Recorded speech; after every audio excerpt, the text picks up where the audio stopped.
Hi, everybody. Drew Chappell from the Westside Church of Christ, and welcome to our 2 at 5. I don't know if this has ever happened to you or not, but have you ever had a close friend who belonged to a different group, and whether it was a different race or a different gender, or anything else that might, maybe even a different religion, whatever it might be, and you for the first time maybe realized how our society or our world looks at them and how they look at them through a different lens, and you experience that moment where you finally get a glimpse that you don't exactly understand everything that they might be going through.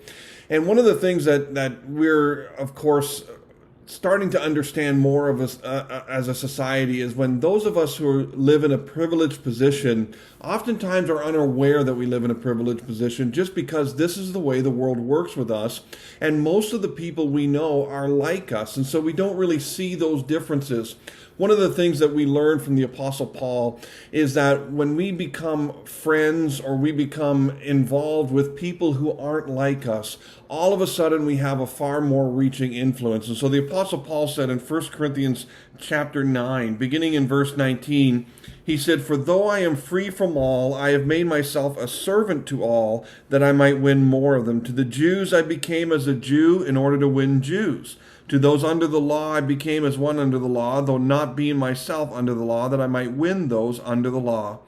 To those outside the law I became as one outside the law, not being outside the law of God, but under the law of Christ, that I might win those outside the law. To the weak I became weak, that I might win the weak.